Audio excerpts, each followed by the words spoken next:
Andhra Pradesh deputy CM Pawan Kalyan బహిరంగ కార్యక్రమాల్లో పాల్గొన్న సమయంలో అభిమానులు ఓజీ ఓజీ అని అంటున్న విషయం తెలిసింది.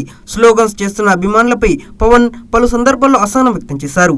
ఎప్పుడు స్లోగన్స్ ఇవ్వాలో తెలియదా అని చివాట్లు పెట్టారు. ఇదే సమయంలో ఓజీ ఓజీ అంటూ పవన్ కళ్యాణ్ ఇబ్బంది పెట్టొద్దని మూవీ నిర్మాణ సంస్థ డివివి ఎంటర్టైన్మెంట్ స్పష్టం చేసింది. ఆయన్ని ఇబ్బంది పెట్టకండ్రా, ఇంకొంచెం టైం ఉంది, అల్లాడిద్దాం థియేటర్స్ లో అని డివివి సంస్థ సోషల్ మీడియాలో పోస్ట్ చేసింది. ఓజీ సినిమాపై మీరు చూపిస్తున్న అభిమానం, ప్రేమ మా అదృష్టంగా భావిస్తున్నాం. కానీ మీరు పవన్ కళ్యాణ్ గారు పొలిటికల్ సభలకు వెళ్ళినప్పుడు సమయం సందర్భం చూడకుండా ఓజీ ఓజీ అని అరవడం, వారిని ఇబ్బంది పెట్టడం సరైంది కాదు. వారు ఆంధ్రప్రదేశ్ రాష్ట్ర ఉప ముఖ్యమంత్రిగా రాష్ట్ర భవిష్యత్ కోసం ఎంత కష్టపడుతున్నారో మనందరికీ తెలుసు. ఆ స్థాయిని గౌరవించడం మన కనీస బాధ్యత. అందుకని ఇంకొన్ని రోజులు ఓపికగా ఉందాం. 2025 ఓజీ పండుగ వైభవంగా నిలుస్తుందని మేము గట్టిగా నమ్ముతున్నాం అని నిర్మాణ సంస్థ ధీమా వ్యక్తం చేసింది.